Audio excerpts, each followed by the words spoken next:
karena kepemimpinannya adalah keteladanan.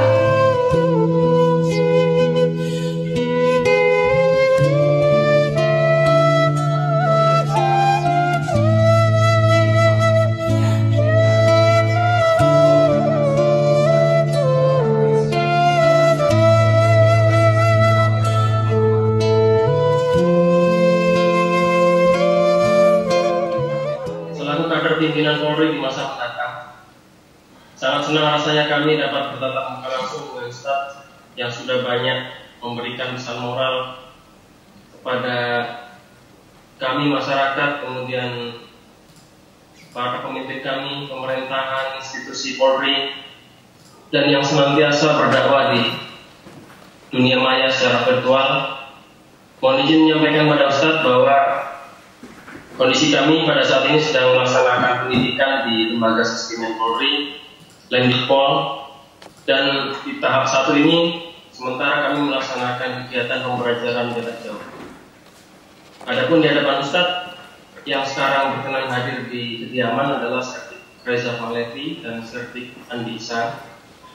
Beliau-beliau adalah putra terbaik Makassar yang kita doakan sama-sama, insya Allah beliau-beliau akan menjadi pimpinan Polri yang amanah, yang berkenan memandu kegiatan kita pada pagi hari ini.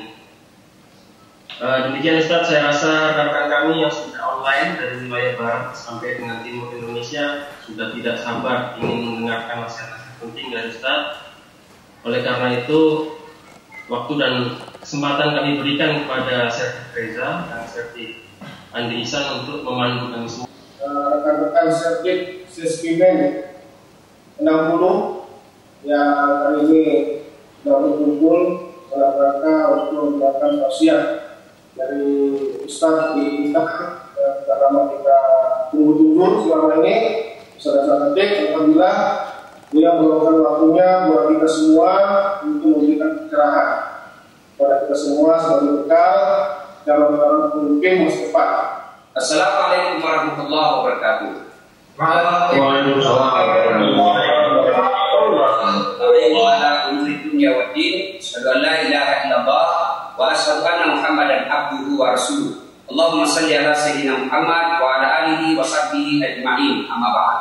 Faqad qala Allah subhanahu wa ta'ala fi kitabil karim wa huwa asdaqul qa'ilin. A'udzu billahi minasyaitonir rajim. Bismillahirrahmanirrahim. Ya ayyuhalladzina amanu taqullaha haqqa tuqatih wa la tamutunna illa wa antum muslimun. Wahai orang-orang yang beriman, bertakwalah kalian kepada Allah dengan sebenar-benarnya takwa, dan janganlah kalian mati kecuali dalam keadaan beragama Islam. Wa qala idzan bismillahirrahmanirrahim, ya ayyuhalladzina amanu dukhulu fis-silmi kaffatan wa la tattabi'u khutuwatis syaitan innahu lakum aduwwum mubin. Wahai orang-orang yang beriman, masuklah engkau ke dalam Islam secara sempurna, bukan Islam pencitraan, bukan Islam pilpres, bukan karena mau jadi kapolres, tapi Islamlah secara benar. Dan janganlah engkau ikuti langkah-langkah setan, karena sesungguhnya setan itu musuh yang nyata bagi kalian. Sadaqallahul adzim, maha benar Allah dengan segala firman-Nya. Ibu bapak, saudara-saudara sekalian, peserta Sesbidmen 60 yang insya Allah dimuliakan dan dirahmati oleh Allah Subhanahu wa Ta'ala. Pertama sekali kita harus bersyukur. Syukur kenapa Ustaz?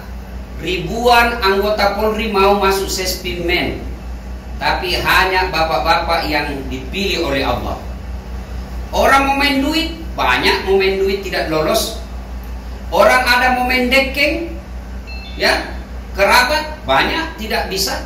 Tapi alhamdulillah bapak dipilih oleh Allah. Maka bersyukur dengan cara apa? Sekolah baik-baik, ya. Jangan ketika di kelas masih main handphone. Nah, itu tidak bersyukur itu. Ya, sudah saatnya masuk kelas masih bolos-bolos. Nah, ini tidak bersyukur.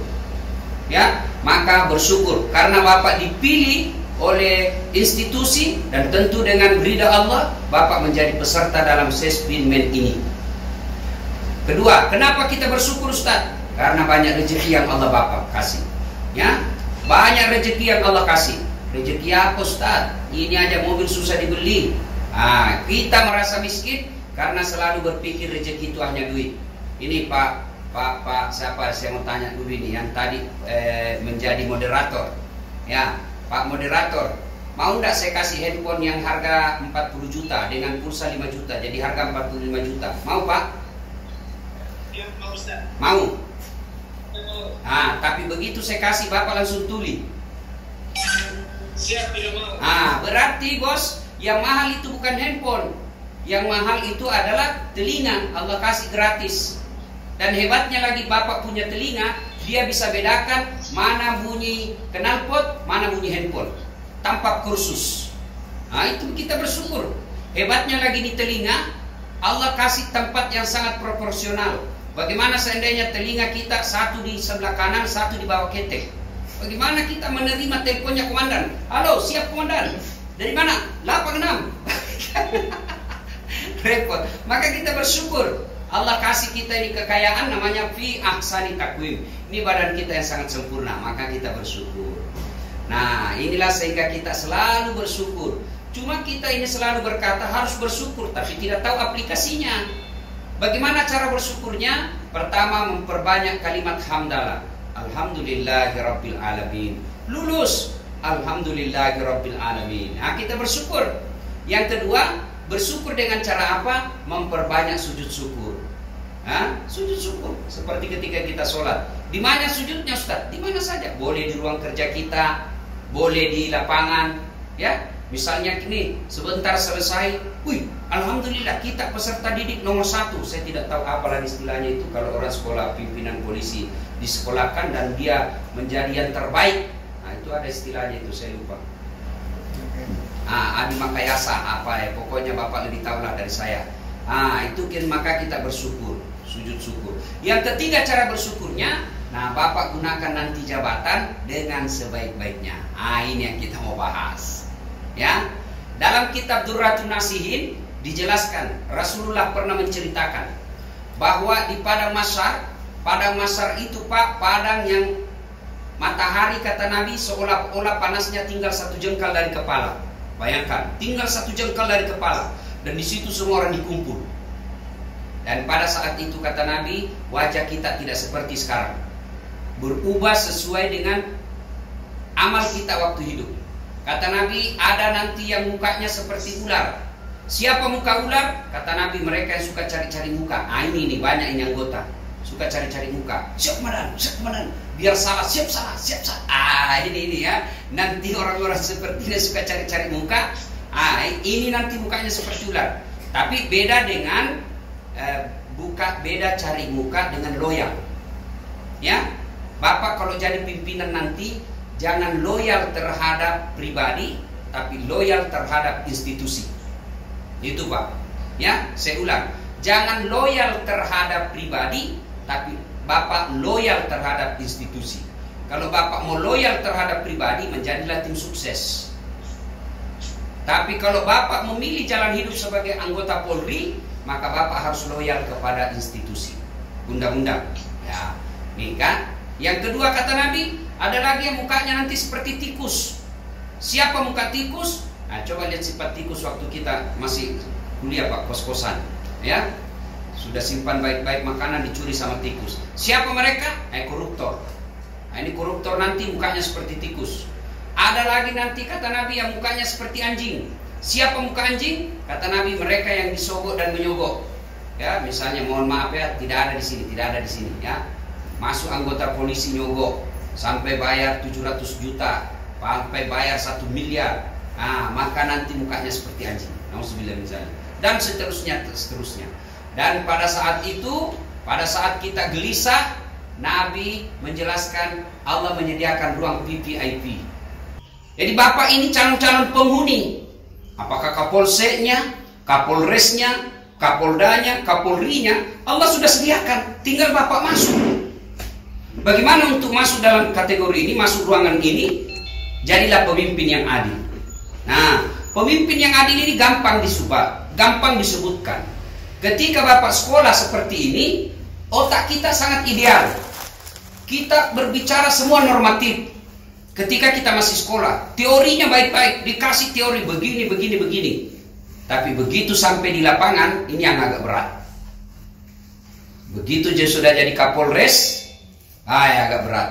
Apalagi menjadi dir narkoba, yang orang bilang tempat basah, di tempat basah orang tenggelam.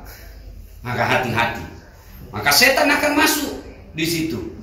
Nah, maka harus kita punya benteng yang baik. Ya, setan ini bisa masuk dalam pemimpin, bisa jadi dalam bentuk istri. Kita mau baik, tapi istri datang, apa kek? Kamu setengah mati sekolah, habis kita punya waktu, habis duit. Sekarang kau sudah jadi Kapolres, apa kek kau sikat di situ? Setan masuk dalam bentuk istri. Setan ketika kita jadi pemimpin, setan ini pasti berupaya menggagalkan kita. Setan bisa berupa apa? Berupa istri. Kita mau tegakkan aturan, tiba-tiba teman-teman pengajiannya baku kompor, datanglah istri. Weh, kau tahu itu yang bermasalah? Itu adiknya anuku itu, adiknya teman pengajianku itu, teman arisanku. Sudah bingung kita Pak, bagaimana cari pasal yang cocok untuk ini. Kita akal-akali. Ini setan bisa masuk dalam bentuk keluarga. Ya, ketika bapak sekolah seperti ini, tidak ada masalah Pak, semua ideal. Tapi begitu dapat penempatan, dapat kampung, yang istilahnya Pak Kapolri, ditindak kemana kan? Tidak ditindak, kewajiban. Ini jadi masalah. Saya rasakan Pak, ya, saya bukan Kapolres, saya bukan Kapolda, saya hanya akrab dengan beberapa petinggi Polri. Banyak sekali yang datang minta tolong, Ustaz, tolonglah saya ini, sudah saya 15 tahun kasihan ini di pulau, bolehkah saya dibantu pindah? Saya bilang, apa saya bantukan Pak? Saya bukan Kapolri. Bagaimana Bapak kalau sudah Kapolres? Datanglah itu sepupu. Bapak baru 3 bulan jadi Kapolres, datanglah itu sepupu. Tolonglah itu sepupumu, bantu itu kasihan. Kalau tidak dibantu, maka dia kenanglah kita menjadi sepupu yang jelek seumur hidup. Ya? Nah, ini setan bisa masuk seperti itu. Maka ketika Bapak menjadi pemimpin, maka perlu ada rule, perlu ada contoh teladan. Siapa teladan kita? Tidak usah dulu Rasulullah, agak berat. Kita contoh saja Umar bin Khattab, level 2. Umar bin Khattab. Bagaimana Umar bin Khattab? Kita dengar kisah-kisahnya. Saya tidak mau nasihati Bapak, yuk pelajaran saja. Ya, suatu kali Umar bin Khattab, lagi belusukan. Lalu Umar bin Khattab mendapati lahan pengembalaan. Lahan pengembalaan. Lalu beliau melihat ada onta yang gemuk sendiri, yang lain kurus-kurus, ini onta gemuk sendiri. Umar mulai curiga, dipanggil, kira-kira kalau sekarang kepala dinas peternakan. Panggil kepala dinas peternakan, panggil sama Umar. Sini dulu. Siapa punya onta itu yang gemuk sendiri? Ontanya Abdullah. Abdullah siapa? Abdullah bin Umar. Anakku, iya Pak Presiden. Panggil itu Abdullah bin Umar, panggil. Abdullah, itu ontamu kok bisa gemuk sendiri? Sekarang itu onta, berapa kau belikan dulu? Sekarang jual, setelah itu selisih dari kau beli dengan sekarang, masukkan kas negara. Iya, Pak, saya urus sendiri ini saya fair. Kata Umar bin Khattab, kenapa bisa gemuk sendiri? Pasti kau dikasih fasilitas khusus karena dibilang anaknya presiden. Jual, jangan kau gunakan fasilitas negara, jangan kau mau hidup di atas fasilitas saya. Nah, Bapak kalau jadi pemimpin ini, contohlah itu. Nah, Bapak Ibu saudara-saudara sekalian, saya paling senang kalau diundang polisi ceramah. Saya paling senang. Ini demi Allah, hari ini saya break, mestinya saya masih rekaman dengan Metro TV, tapi saya break dulu karena menghargai undangan Bapak semua. Coba Bapak lihat itu awal-awal saya ceramah. Pasti, kalau saya ceramah itu pasti selalu saya katakan, jamaah sekalian jangan musuh polisi. Ya, jangan musuh polisi. Ya, kenapa? Coba lihat. Kalau kita punya rumah dirampok, anak diperkosa, istri dibunuh, siapa kita cari? Penghafal Quran? Bukan. Siapa kita cari? Polisi. Coba, kita sekarang lagi wabah COVID. Kita lihat itu polisi, bagaimana mereka ada di depan, menjadi gugus tugas kasihan, dimaki, ya, kadang-kadang berhadapan sama masyarakat yang asal tak sok tahu, ya. Tapi mereka tetap melaksanakan tugas dengan sebaik-baiknya, ya. Nah, luar biasa. Maka saya selalu bilang, kalau saya diundang polisi, saya pasti prioritaskan, karena polisi inilah yang kita harapkan menjadi orang-orang yang baik dan mampu melaksanakan, mengayomi, melayani, dan apalagi itu ada 3, melindungi masyarakat. Kembali lagi pada tipe Umar bin Khattab. Jadi Bapak nanti ketika jadi pemimpin, dan insya Allah akan jadi pemimpin, saya akan doakan, maka jadilah pemimpin seperti Umar bin Khattab, tidak memberikan kewenangan kepada keluarga mencampuri atau mengintervensi jabatan kita.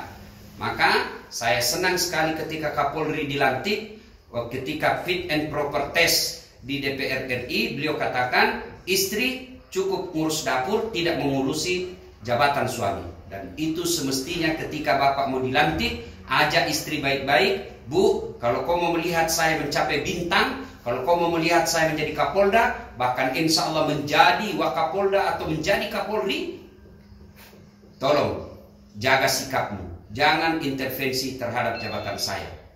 Ajak ngomong istri, karena kita suami, istri ikut mempengaruhi, ikut terkait secara langsung terhadap karir dan prestasi kita. Maka harus beritahu baik-baik. Karena Bapak susah menasehati istri, karena kalau Bapak nasihati istri, kau sholat lah ibu. Apa kata istri kita? Apa kau suruh saya sholat? Kau saja tidak tahu sholat. Nah, kan bingung kita Pak. Maka bagaimana caranya? Ajak istri kita datang ke pengajian, ajak ustadz ke rumah, bikin pengajian. Kan enak itu Pak, kalau rumah Kapolres selalu ada pengajian. Kalau Bapak Nasrani, ajak pendeta datang ke rumah untuk memberikan tausiah, memberikan nasihat-nasihat kepada istri kita. Karena kalau suami yang nasihati istri, susah Pak. Diberitahu satu, dia ungkit kesalahan kita, padahal kebaikan yang kita sampaikan. Kau sholatlah, kau bersyukur dengan apa bersyukur. Itu kau dulu 2 bulan yang lalu kau selingkuh, padahal tidak ada hubungannya. Inilah kelemahannya perempuan. Maka susah menasehatinya. Lebih baik Bapak undang penceramah, hadir ke rumah ketika upacara pelantikan atau upacara syukuran telah Bapak selesai sekolah, ajak itu, kasih tahu itu Ustaz bagaimana menjadi istri yang baik. Kemudian Bapak Ibu sekalian, nah ini jadilah pemimpin seperti Umar bin Khattab. Mau lihat lagi Umar bin Khattab? Coba lihat. Suatu ketika Umar bin Khattab lagi ronda malam-malam, ya, malam-malam. Lalu Umar bin Khattab mendapati rumah diskusi antara seorang anak gadis dengan ibunya. Ibunya ini profesi penjual susu. Ibunya berkata, "Nakku, sini kau dulu nak." "Kenapa mak?" Kau tambah-tambahin dulu air ini susu supaya besok jumlahnya bertambah, makin banyak untung tak?" Nah bilang anaknya, "Nggak boleh mak, dicampur." Dia mau banyak bicara, "Coba mak kau." "Nggak boleh." Nah bilang, "Nanti nak tahu ya Umar." Padahal Umar sudah ada di balik dinding. "Nanti nak tahu Umar." Apa kata ibunya? "Jangan mau kau ribut. Nggak ada Umar ini, lihat ki." Lalu anak gadisnya berkata, "Bu, betul Umar tidak melihat kita, tapi Tuhan yang Umar melihat kita." Tersentak ibunya. "Oh iya ya." Nah ternyata Umar pun mendengarnya. Besok Umar memanggil ajudannya. Jadi Umar itu punya ajudan, namanya Aslam. "Aslam, sini kau Aslam." "Kenapa? Presiden nah." "Siap Pak Presiden." "Nah, kau cari itu anak gadis, besok kita datangi." Sudah, datangi rumahnya. Tok tok tok. "Assalamualaikum warahmatullahi wabarakatuh." "Waalaikumsalam warahmatullahi wabarakatuh." Gemetarlah ini ibu. Mati, kok bisa ditahu Umar?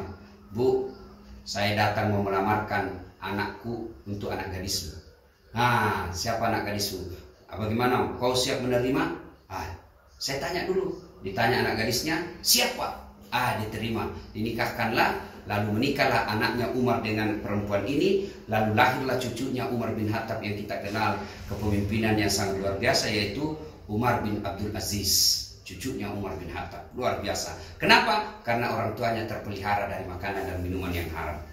Bapak-bapak sekolah pemimpin ini, satu ujian berat buat Bapak nanti, konsumsi makanan haram. Jangan Pak. Bapak kalau memberikan anak istri makanan-makanan haram, jangan heran anak kita nanti tidak patuh. Percaya Pak, soal rezeki Allah yang ngatur. Rezeki Kapolres itu Bapak lurus-lurus saja lebih dari cukup. Bapak menjadi Kapolres itu apa yang Allah berikan lebih dari cukup. Maka tidak usah menghalalkan segala cara.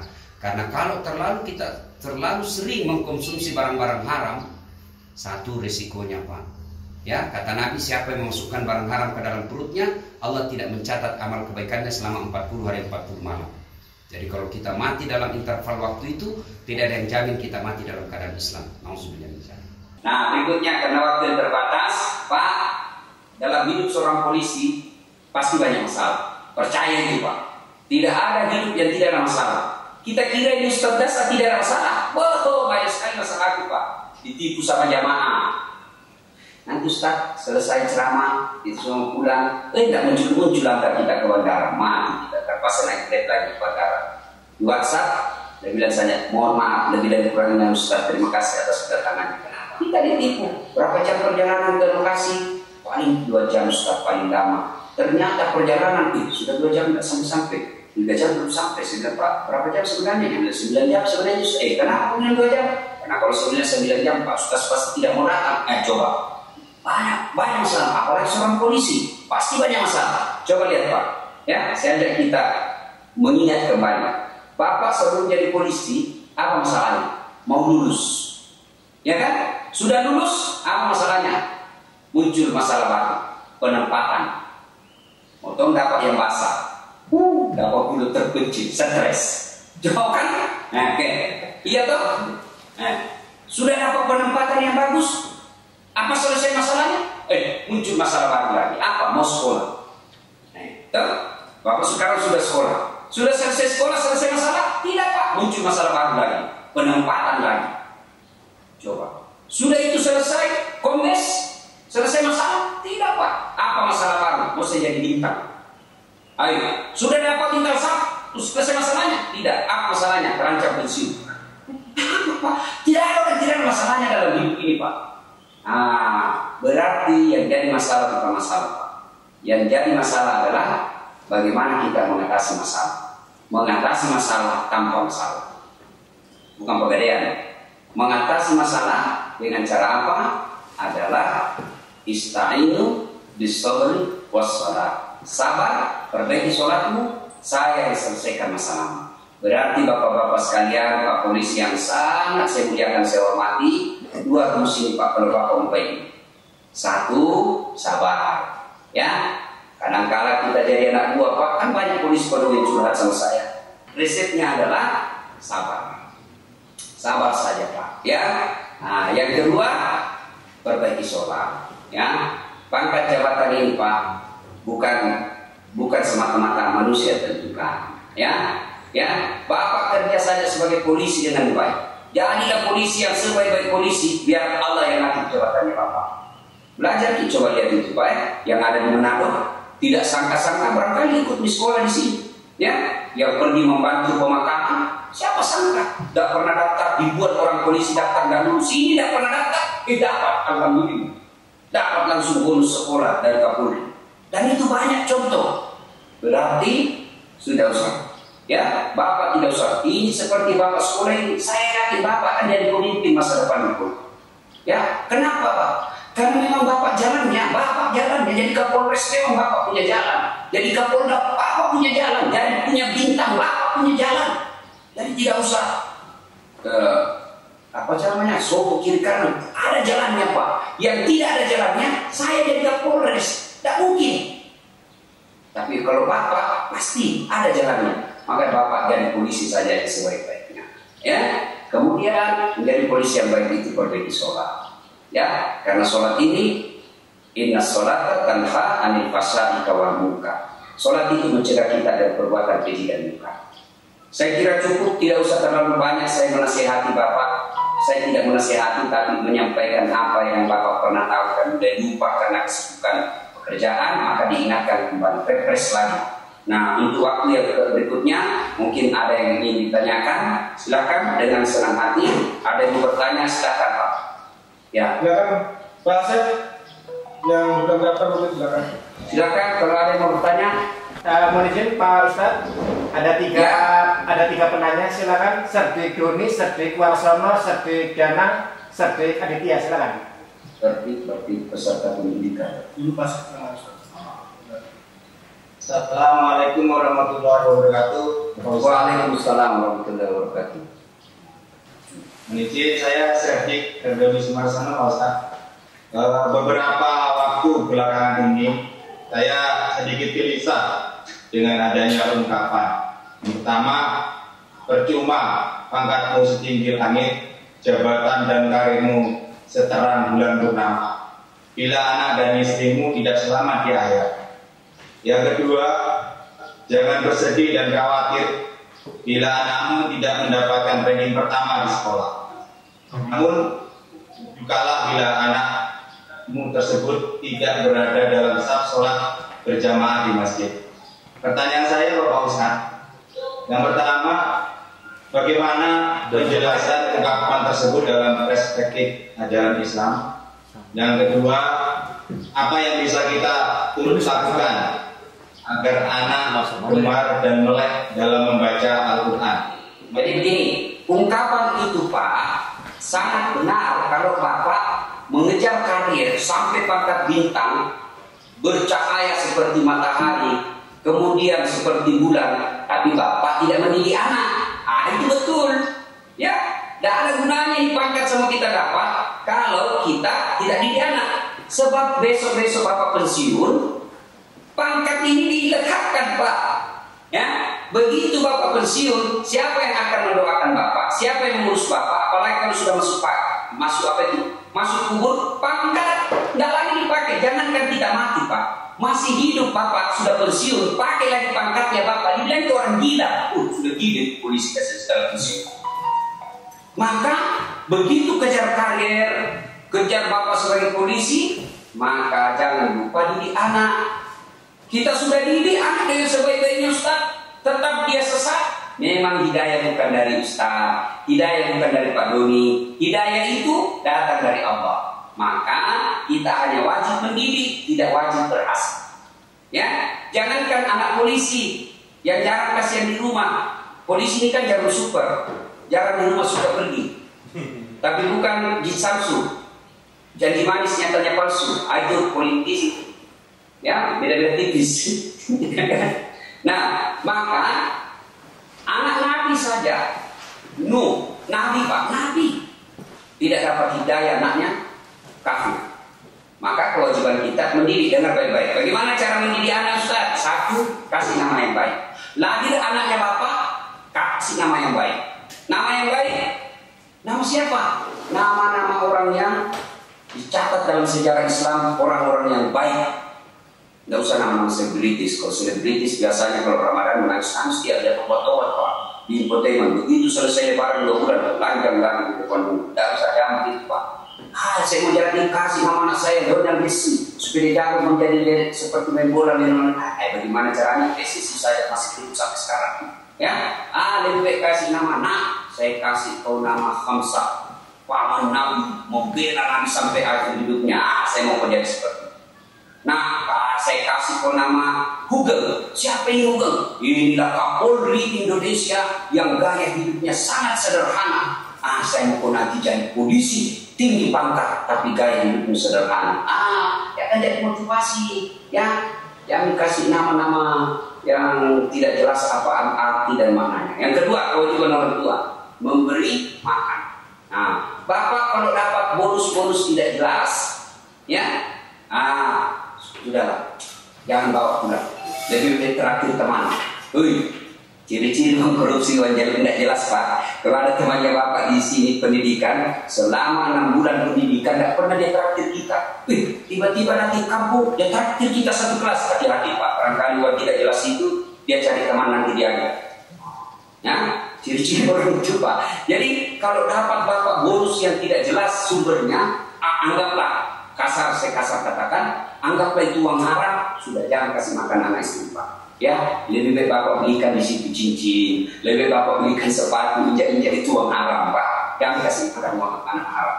Karena kalau selalu diberi makan uang haram anak kita, maka dia jangan heran kata Nabi, kalau dia besar selalu berpikir yang haram-haram. Dan yang ketiga, kata Nabi, kewajiban orang tua kepada anak adalah mendidiknya. Nah, ini didik.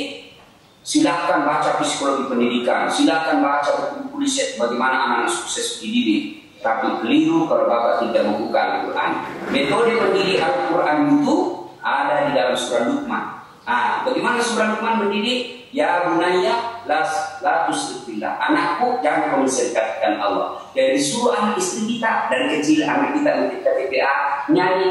Karena kan dulu lagu kita itu topi saya bunda, kita ganti Tuhan saya Allah, Allah Tuhan saya. Kalau bukan Allah, bukan Tuhan saya. Anak kecil dia sudah tahu Tuhannya, dia kalau orangnya sekarang Allah.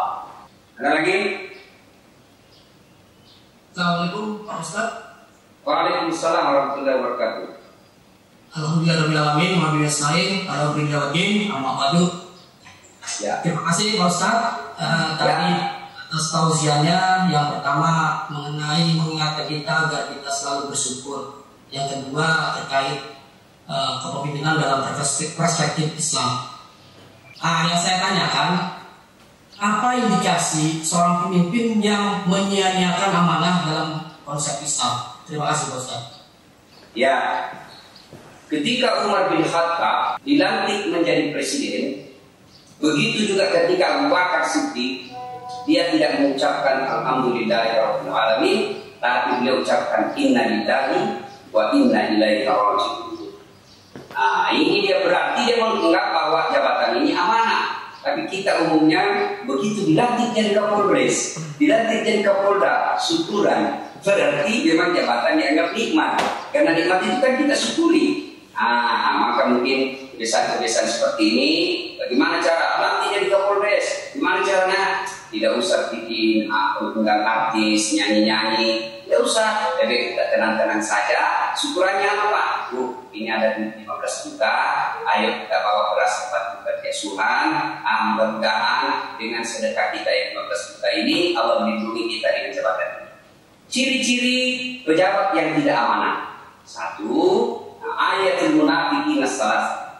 Dan Nabi, tanda-tanda orang munafik itu ada 3. Inilah ciri-cirinya. Satu, dia jadi pemimpin, apa yang dia katakan dia bohong. Ya, dia suruh anak buahnya, kalian harus hidup disiplin, kalian harus hidup sederhana, tapi dia mewah-mewah. Ini tidak amanah orang-orang seperti ini. Ini yang Allah sindir dalam Al-Quran, lima taqulu nama la tafalun. Apa engkau katakan sekarang engkau sendiri tidak melaksanakannya? Ya, maka ciri-ciri pemimpin itu lain dia kata, lain dia laksanakan. Ya, kemudian banyak sebenarnya ciri-cirinya lagi. Pak, suka dia potong-potong honornya anggota. Ya, ada bonus dari Kapolri. Disimpan dulu di rekening, simpan dulu situ 6 hari. Ya, bunga harian. Ini tidak amanah semua ini. Ya, nah pemimpin yang tidak amanah, ya, dia akan bersama nanti Fir'aun di akhirat. Dia akan bersama Namrud nanti di akhirat. Auzubillah misalnya. Bapak kalau jadi Kapolres atau Kapolda, rugi kalau tidak memudahkan Bapak masuk surga. Rugi Pak, betul rugi. Kenapa bisa? Bapak punya kekuatan. Kalau kekuatan saya hanya mulut di mimbar dan tidak bisa berefek memaksa orang. Tapi kalau Bapak Kapolres pergi sholat subuh, Assalamualaikum warahmatullahi wabarakatuh, Assalamualaikum warahmatullahi wabarakatuh. Langsung Bapak panggilan sudah dikasih tahu. Ini kasat lantas tidak pernah juga datang selepas dia masuk sholat subuh. Langsung aja udah telepon kasat lantas. Bang, cari Pak Polres, katanya tidak pernah datang sholat subuh. Besok Pak, jam 4 sholat subuh, setengah 4 sudah ada di masjid. Prinsip Bapak kalau jadi pejabat, pegang ini Pak, catat dalam memori Bapak. Lebih baik Bapak paksa anak buahnya masuk surga daripada dia sukarela masuk neraka. Sampaikan sama anak buah. Kalau Kapolres kan mana berani melawan apa Kapolda? Nah dia diinjak kakinya itu siap salah Pak, siap salah Pak. Maka kalau Bapak jadi Kapolres atau Kapolda, komandan tidak memudahkan Bapak masuk surga, keliru dan sangat. Kalau saya pada sebenarnya yang mau judi, ya dia tetap judi. Saya mau ditangkap palingan dari siapa Ustaz? Ada pangkat dulu. Coba. Tapi kalau Bapak Kapolres awas, kalau saya dapat kau judi saya tahan kamu. Berhenti ya Pak. Nah itu cara amal ma'ruf nahi munkar. Saya kira demikian. Ini tadi yang bertanya ini polisi yang banyak pemahaman agamanya. Mudah-mudahan Bapak menjadi Kapolres yang juga tidak. Mungkin Ustaz. Siap. Terima kasih waktunya dan kesempatan. Jujur selama ini kami sangat senang sekali dengan video-video atau potongan video drama Pak Ustadz, baik itu yang sifatnya pembelajaran agama, yang baik. Pertanyaannya bagaimana, apa bedanya azab dengan ujian menurut kajian Islam, Ustaz? Demikian. Oke. Ya, terima kasih. Musibah dalam Islam ini gini Pak, segala sesuatu yang kita mohon dan Allah kasih sesuai yang kita mau, namanya taufik, nikmat. Ya, ada juga yang kita tidak mau tapi Allah kasih, namanya musibah.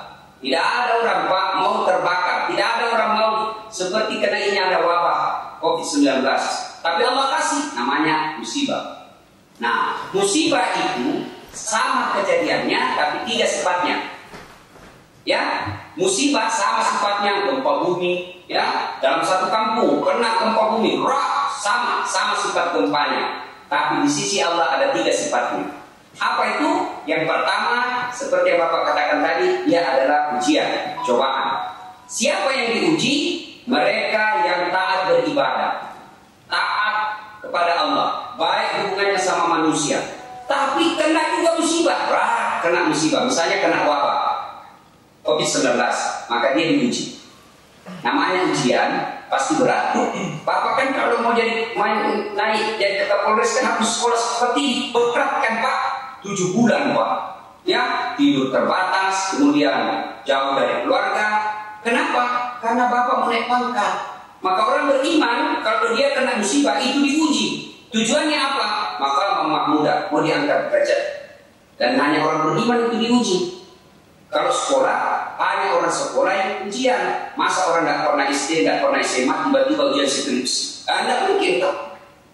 Nah, yang kedua, musibah berupa teguran. Siapa yang kena teguran? Mereka yang 50-50.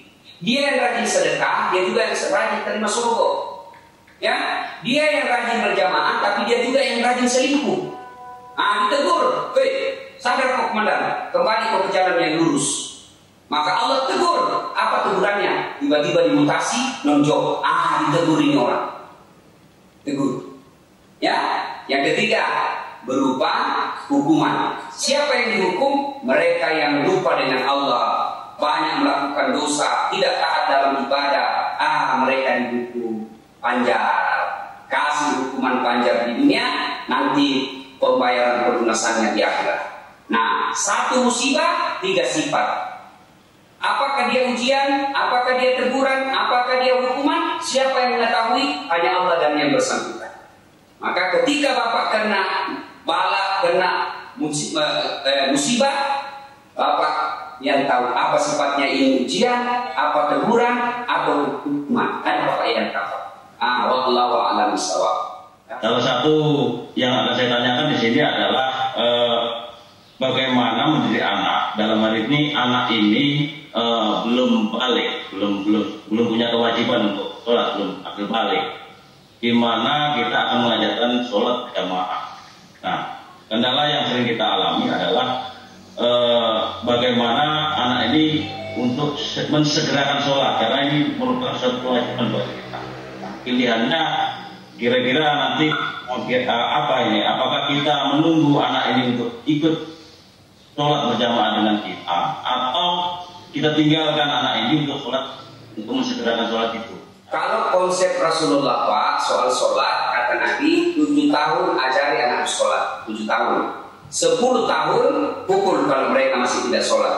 Di sini kita lihat ada interval waktu 3 tahun. Jadi mendidik anak sholat itu memang butuh waktu 7 sampai ke 10. Nah, masalahnya bagaimana kalau anak kita belum balik, kita mau sholat? Saya sepertinya tidak ada kendala. Anak saya belum balik, bahkan ketika mulai pandai berdiri pun mulai belajar, itu sudah ikut sholat sama saya. Ya, ikut ya. Kadang-kadang kita lihat kan karena anak-anak diusir, kita mau sujud dia pas ada di depan kita. Mau sujud ada jalan, dia bapak pindah tempat. Ternyata mau sujud pindah juga dia pindah. Dan Allah pasti tersenyum melihat bapak sholat karena melihat anak diajari sholat. Ya, mulai dari kecil memang diajar Pak. Memang gak sujud kalau dia sudah sarjana, apalagi kalau dia sudah magister. Kita cuma apa itu tamatan SMA yang masuk SPN, Diajak berdebat, lebih pintar dia berbicara. Maka diajarkan sholat dari kecil, ya. Kalau dia sudah masuk waktu sholat, ajak dia dibujuk. Memang perlu kerja keras. Terutama sebenarnya kewajiban ini lebih kepada istri. Maka istri itu harus punya ilmu dalam mendidik anak, ya. Maka agama hadir itu, beragama itu harus perlu ilmu. Maka saya sangat apresiasi acara ini karena ini salah satu bagian dari memperoleh ilmu. Ayat pertama turun bukan perintah puasa, bukan perintah sholat, bukan perintah haji, tapi iqra, baca. Berarti memang tanpa ilmu susah untuk beribadah. Untuk mendidik anak susah tanpa ilmu, maka perlu ilmu. Begitu juga ketika kita menjadi pemimpin sebuah rumah tangga, perlu ilmunya. Apalagi memimpin sebuah institusi. Sangat gampang Pak, bagaimana menjalankan kepemimpinan dalam sebuah institusi. Kalau saya tidak salah kan semua itu ada apa sih istilahnya itu kalau di kantor? Job description. Itu ya, tupoksi. Itu kan ada. Bapak laksanakan aja itu. Dan ketika komandan kita keluar dari jalur, salah satu cara adab menegurnya, mohon maaf Pak, petunjuk dari tupoksi seperti ini Pak. Mungkin keliru, mohon maaf saya dikoreksi. Kalau begitu caranya, insya Allah kita menegur pimpinan kita dengan adab. Menjadi pemimpin dalam sebuah institusi, semua sudah jelas apa tupoksinya, kita laksanakan itu. Kalau lagi mau lebih sempurna, karena Islam itu adalah agama paripurna yang semua sudah ada di dalamnya, maka silakan ada semua aturan-aturan dalam kepemimpinan dalam Islam. Ya, bagaimana menjadi pemimpin itu semua sudah ada. Keteladanan kita Rasulullah Muhammad SAW. Cuma tidak mungkin kita bisa meneladani Nabi kalau sejarahnya Nabi kita tidak tahu. Bagaimana Nabi mengambil keputusan ketika ada seperti ini? Kita tidak tahu sejarahnya. Maka supaya dapat sejarahnya Nabi, kalau Bapak bingung, tidak ada salahnya Bapak telepon Ustaz, saya ada kendala ini, kantor saya begini. Bagaimana menurut pandangan Islam Ustaz? Oh ternyata seperti ini Bapak sudah lakukan, ada resikonya. Ya Bapak paling cuma dapat resiko dunia, tapi Bapak selamat di akhirat. Ketahuilah Pak, resiko di dunia tidak ada artinya ketimbang resiko akhirat. Karena sekali sehari akhirat itu 1000 tahun Rasulullah. Ya, jangan mempertaruhkan, jangan melenyapkan kehidupan akhirat kita hanya untuk kehidupan jabatan yang hanya beberapa tahun.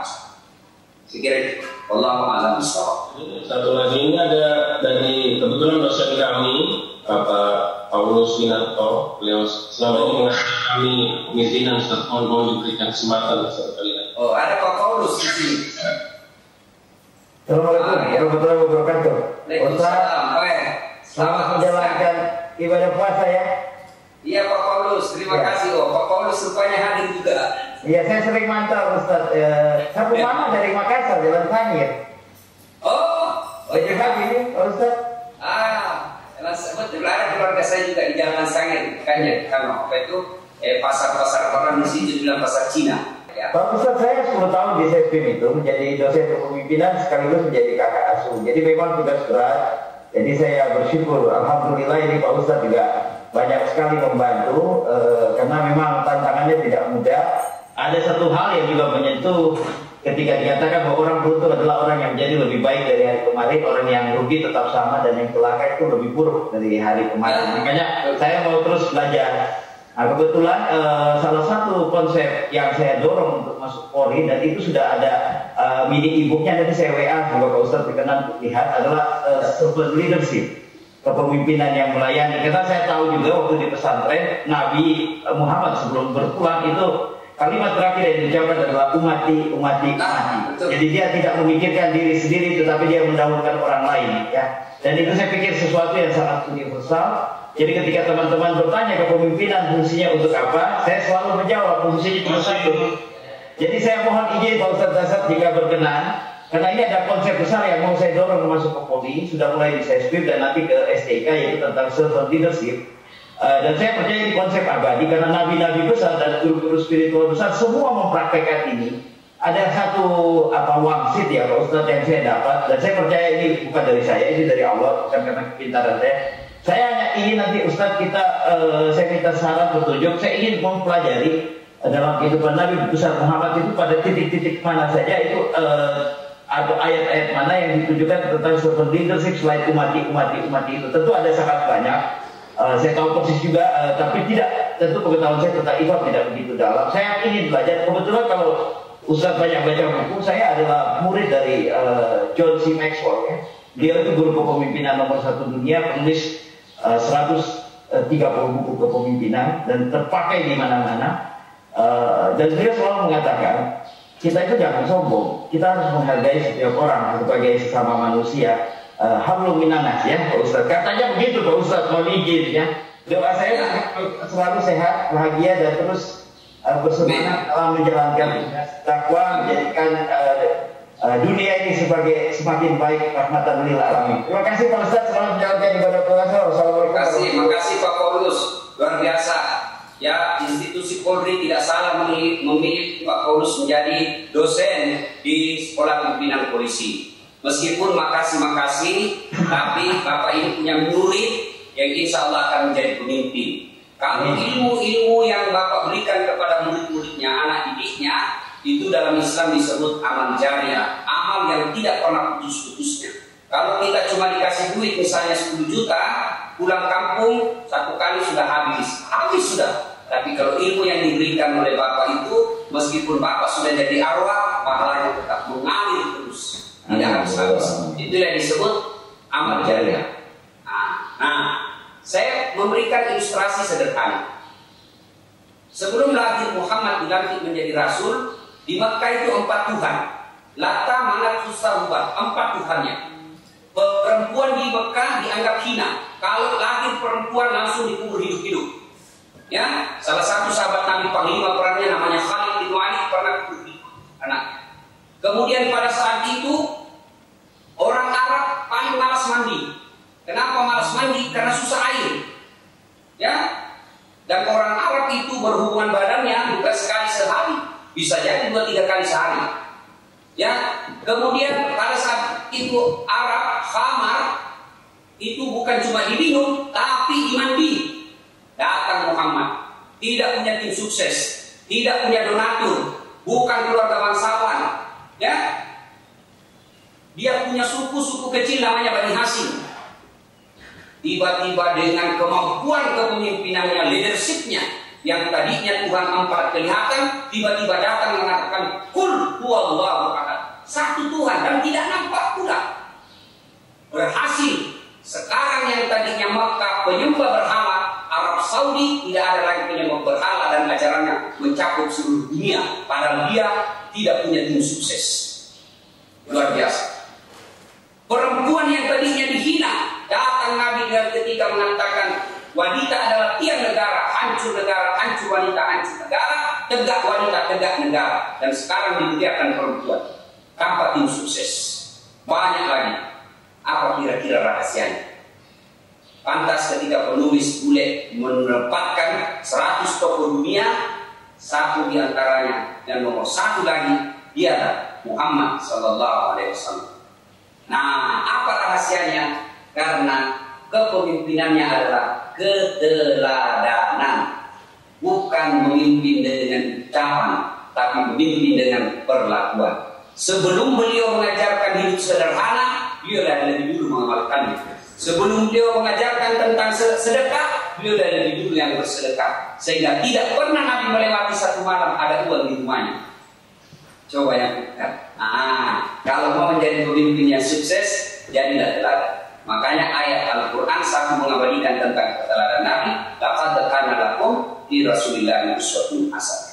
Sungguh pada diri Muhammad ada contoh teladan yang sangat baik. Sehingga wajar bukan cuma Nabi mencintai kita di dunia seperti yang disampaikan tadi Pak Paulus, luar biasa pengetahuan Pak Paulus tentang Islam ini.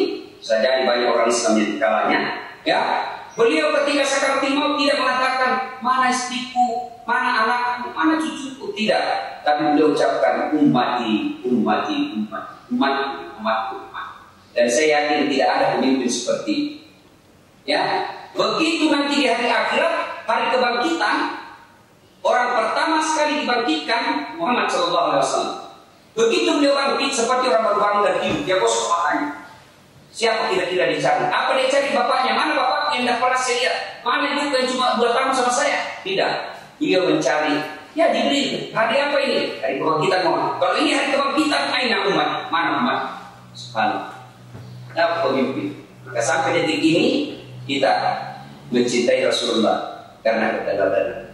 Di Bapak kalau mau menjadi Kapolres, Kapolda, Dir dan lain sebagainya, dicintai oleh anak buah meskipun Bapak sudah pensiun, jadilah teladan. Insya Allah kepemimpinan itu teladan. Sekiranya demikian. Terima kasih Pak Paulus. Mari kita tutup dengan berdoa.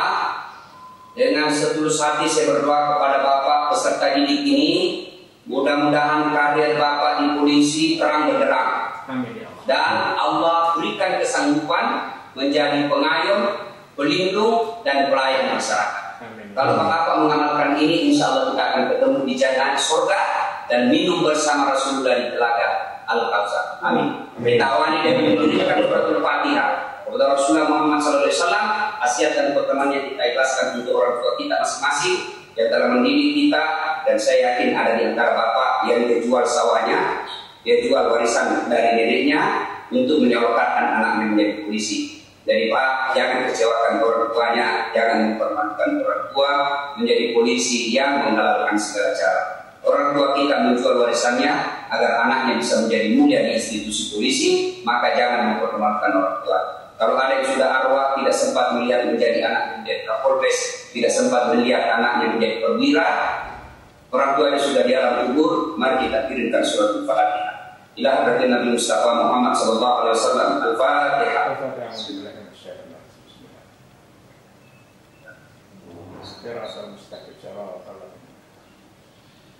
A'udzu billahi minasyaitonir rajim. Bismillahirrahmanirrahim. Allahumma shalli ala sayyidina Muhammad wa ala sayyidina Muhammad. Allahumma ghfir lil mu'minina wal mu'minat wal muslimina wal muslimat al ahya'i minhum wal amwat innaka samiul karim cipta wal qadir ajal. Allahumma inna nas'aluka salamatan fid din, salamatan fid dunya wal akhirah, wa afiyatan fil jasad, wa siyadatan fil ilm, wa barakatan fil rizq, wa tawbatan qabla al maut, wa rahmatan indal maut, wa maghfiratan ba'dal maut. Allahumma hawwin alaina fi sakaratil maut, wa najatan minal wal afwa indal hisab. Ya Allah, Zat yang Maha membalas, balaslah segala kebaikan orang-orang yang telah mewakafkan waktu, harta dan ilmunya untuk acara ini. Angkat harkat dan martabatnya, wujudkan cita-citanya, bahagiakan keluarganya. Ya Allah, Zat yang menentukan karir dan takdir hamba-hambanya, perbaiki takdir dan nasib polisi-polisi yang hadir di tempat ini, ya Allah. Mereka menjadi pelindung, pengayom dan pelayan masyarakat. Rahmati pekerjaan mereka, lindungi mereka dalam bekerja, ya Allah. Jadikanlah pekerjaannya menjadi amal-amal kebaikan di sisi ya Allah. Ya Allah, para polisi kami adalah makhluk yang sangat baik, makhluk yang sangat gampang tergoda. Maka lindungi, kuatkan imannya, ya Allah. Berkahkan segala penghasilannya, berkahkan segala pekerjaannya, jadikan keluarganya sakinah mawaddah warahmah. Ya Allah, Engkau yang mendengarkan doa kami, karenanya dengarkan dan kabulkan doa kami. Ampuni kami sekiranya ada di antara kami anak yang pernah mempermalukan orang tuanya, anak yang pernah menghina orang tuanya, anak yang pernah meneteskan air mata orang tuanya. Ampuni kesalahan kami, ampuni kebodohan kami, dan yang lebih penting, ya Allah, jangan Engkau berikan, jangan Engkau cabut orang tua kami, jangan Engkau cabut nyawa kami sebelum kami sempat membahagiakan orang tua kami. Berikan kami waktu dan kesempatan untuk membalas segala kebaikan orang tua kami, untuk memuliakan sisa hidup orang tua kami. Ya Allah, ampuni kami sekiranya ada di antara kami anak yang pernah mempermalukan orang tuanya, anak yang pernah meneteskan air mata orang tuanya, menorehkan air dalam lingkungan keluarganya, dan tidak sempat mohon ampun kepada orang tuanya, tidak melihat anaknya menjadi perwira. Ampuni kesalahan kami, ya Allah. Ampuni kebodohan kami, ya Allah. Jangan Engkau hukum orang tua kami atas dosa yang kami lakukan. Jangan Engkau siksa orang tua kami di tubuhnya atas maksiat yang kami lakukan.